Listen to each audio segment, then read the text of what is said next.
د سوشل میډیا هیرو یو ډېر ښه اداکار فنکار شاعر څه ورته ووایو هر څه باندې پوره دي. زه بلنه ورکوم افسرالملک افغان صاحب ته چې د پېښور د سیمې نه موږ سره برخه اخیستې ټولو ملګرو ته دعوت ورکوو چې ښه بھرپور پلیمنټ ورته وکړي چې مېلمانه ښه لاړ شي. افسرالملک افغان صاحب.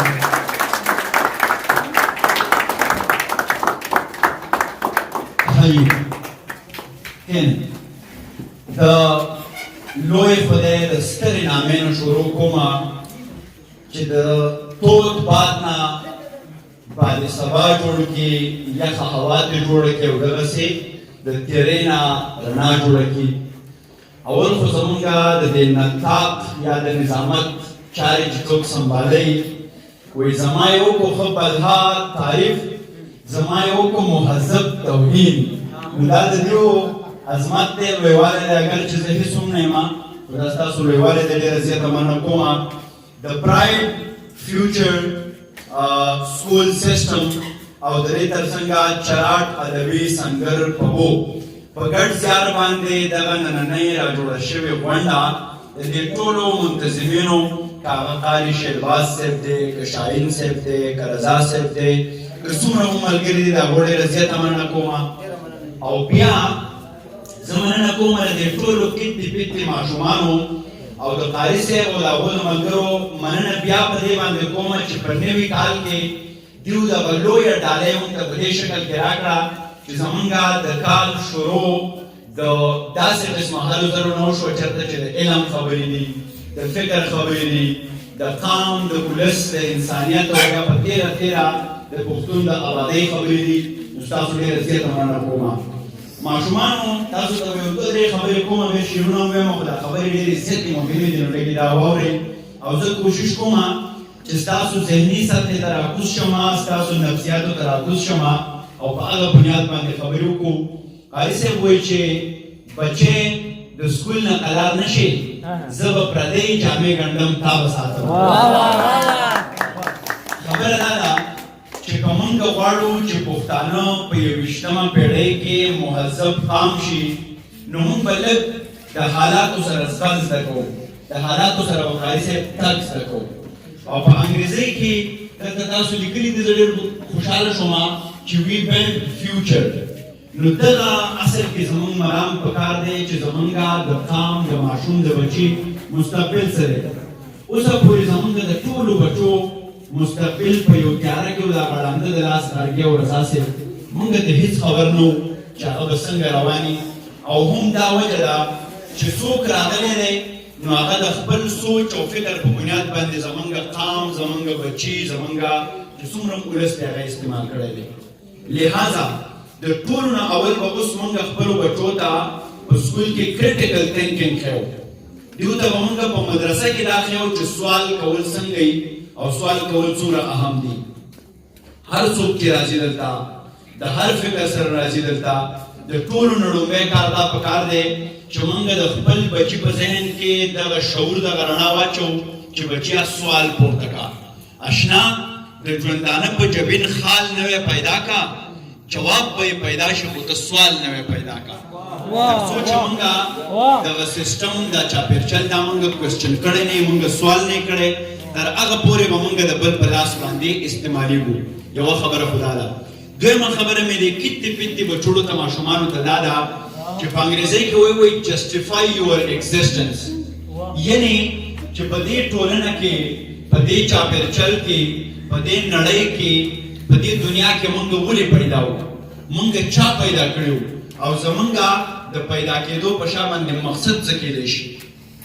نو دا د زموږ مور و پلار، د معاشرې مولا، عالم، استاز، ډاکټر، انجینیر، صحافي، هر هغه څوک چې هغه شعور لري او پوهه لري هغه دې کم از کم دا ځان ته هم وښیي او خپلو بچو ته هم چې موږ ولې پیدا وو او زموږ مقصد څه دی. که چېرته موږ د خپل پیدایش په مقصد باندې پوه شو او موږ خپل ایگزسټنس جسټیفای کړو، یعنې خپل شتون موږ ومنو، نو بیا به کله هم زموږ نه روږو در نه خطا کېږي. زه تاسو ته بیا هم دا وایم رضا صاحب چې په دغه 2020 کال کې چې څه هم تیر شو هغه تیر شو، تیرې چپې هیرې که راتلونکې به شمارو. اوس به کم از کم د یو نوي سوچ سره، د یو نوي معاهدې سره، د یو نوي ژمنې سره، د یو نوي همت او جرأت سره موږ ژوند ته غاړه ورکوو. په دې خاوره باندې هر څوک راغی او هغه په خپله رضا باندې زموږ انجینیرینګ وکړو، زموږ سوچونه یې بدل کړو. لہذا موږ به په هر ګوټپیر کې، په هر سکول کې، په هره مدرسه کې او په هره حجره کې، په هر جومات کې اوس خلکو ته دغه خبره ښیو چې موږ له الله تعالی کوم مازغه او سوچ فکر راکړی دی، پکار ده چې د هغې په بنیاد باندې موږ په نوي ژوند کې قدم کېږو. زما قام به نور خلک د خپلو مفاداتو لپاره نه استعمالوي، بلکې دی به د دې خاورې د سوکالۍ لپاره، د دې د امن لپاره، د دې د پرمختګ لپاره، د دې د سبا لپاره په کار راځي. او موږ کله هم خپل روایات نه پرېږدو، خپل د تاریخ په رڼا کې به موږ خپل په مستقبل کې خپږدو، ځکه چې پښتون یو ډېر رښتونی ریچ تاریخ لري. موږ به خپله ژبه نه پرېږدو. زموږ ټول سکولونو کې د کم از کم زموږ استادان دلته ناست دي د برایټ فیوچر سکول سیسټم والا، چې موږ دې که غواړو چې په دې نړۍ کې د علم د زیات نه زیات شي او هر سړی دې د علم په مغز او معنا باندې پوه شي، نو هغه ته به موږ په مورنۍ ژبه کې، د هغه په خپله ژبه کې تعلیم ورکوو. هله به هغه په تعلیم باندې پوهېږي. زموږ یو لویه مسله دا ده چې تر 14مه پورې خو موږ په اردو او په انګریزۍ باندې سر نه خلاصېږي، نو بیا په هغې کې تحقیق کول، په هغې کې تخلیق کول، په هغې کې ایجاد کول دا ډېره ګرانه خبره ده. زه هېڅ کس دا نه ویل غواړم چې موږ د نورې ژبې نه زده کوو، چې څومره هم ژبې موږ زده کول غواړو، دا سکل دی، دا هنر دی، دا دې موږ زده کړو، خو په دې قیمت باندې نه چې موږ د مور ژبه پرېږدو، ځکه چې د مور ژبه پرېښودل یوازې ژبه پرېښودل نه دي، دا خپل د تاریخ نه، د خپلې جغرافیې نه، د خپلو وسایلو نه خپل بچي لرې کول دي، او دغه قام به کله هم پرمختګ او ترقي نشي کولی. نو دغه مې هم تاسو ته خواست دی. خبرې خو هسې ډېرې زیاتې کېدی شي، خو زه یو ځل بیا د چراټ ادبي سنګر او د برایټ چې کوم زمونږ برایټ فیوچر سکول سیسټم دی د هغې د ټولو ملګرو ډېره مننه کوم چې دغسې موقع را جوړه کړه.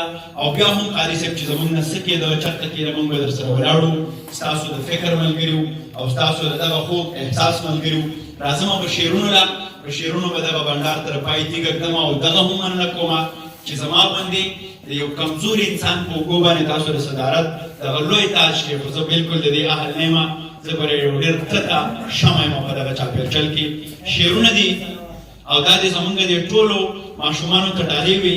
قاري صاحب چې الوت له ښې پخې وزرې ساته، الوت له ښې پخې وزرې ساته، د بزدلانو نه ځان لرې ساته، او د ساهو خلکو نه خنجرې ساته، او په بدتمیزو پسې زغرې ساته. د ساهو خلکو نه خنجرې ساته، په بدتمیزو پسې زغرې ساته، او د لوی کریم په ځمکه مینه ویشه، خوله کې خبرې ملغلرې ساته. د لوی کریم په ځمکه مینه ویشه، خوله کې خبرې ملغلرې ساته. پښتونه دغه ګوټه سپي پرانځه، کور کې ازادې څو کونترې ساته. پښتونه دغه ګوټه سپي پرانځه، کور کې ازادې څو کونترې ساته. او اجي صاحب شاباسي څلور واده کا او بیا دا ټولې مرورې ساته. دا شعر د راشد ته ډالۍ وي. اجي صاحب شاباسي څلور واده کا او بیا دا ټولې مرورې ساته. ستا د وطن مینه بس دغه وه چې په جیب کې ښې ډېرې ډالرې ساته. ستا د وطن مینه بس دغه وه چې په جیب کې ښې ډېرې ډالرې ساته. ګلویشه ستا افغان یم چېرته به ځم، ته دې د زړه دروازې لرې ساته. او یو څو شعرونه نور چې زهر به د مار خشي، خدای گو که د یار خشي. زهر به د مار خشي، خدای گو که د یار خشي. زلف دې راڅڼ وهه بیا به دې بیمار خشي. زلف دې راڅڼ وهه بیا به دې بیمار خشي. نن راځي ماما کره نن به زما کار خشي. او تور او زما حق منل څومره به خامار خشي. تور او زما حق منل څومره به خامار خشي. بیا به دې هم قید ساتي هر څوک سرکار خشي. لوړ قد یې بارودو خوړ خاورې به چنار خشي. لوړ قد یې بارودو خوړ خاورې به چنار خشي. او دا افغان که راولی بیا به شنګ پار خشي. او درې څلور شعرونه ترنم کې ویم بیا به بس کوو چې جانانا تا چې داسې د انکار لمن نیوا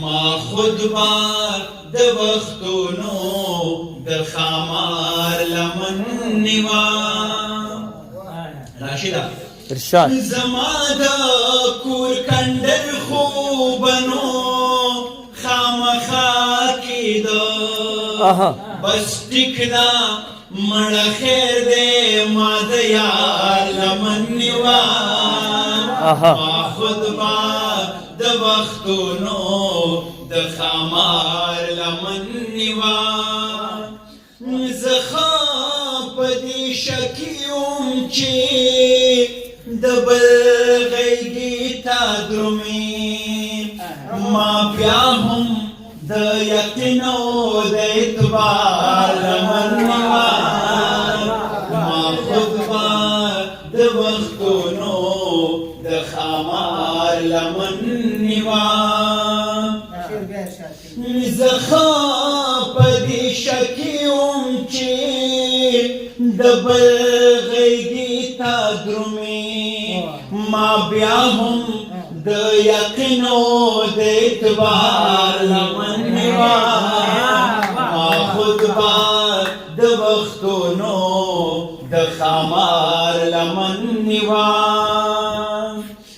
د هغه خلکو مینې د دریم ګړي کور ښایست شوې چې چاوه د استازي او ربار لمن نیوا ما خود بار د وختونو د خامار لمن نیوا افغانا ستا وطن یې په بارودو لیواها افغانا ستا وطن یې په بارودو لیواها تا بیا هم د ګودر او د چنار لمن نیوا ما خود به د وختونو د خامار لمن نیوا هر وخت الله په منډه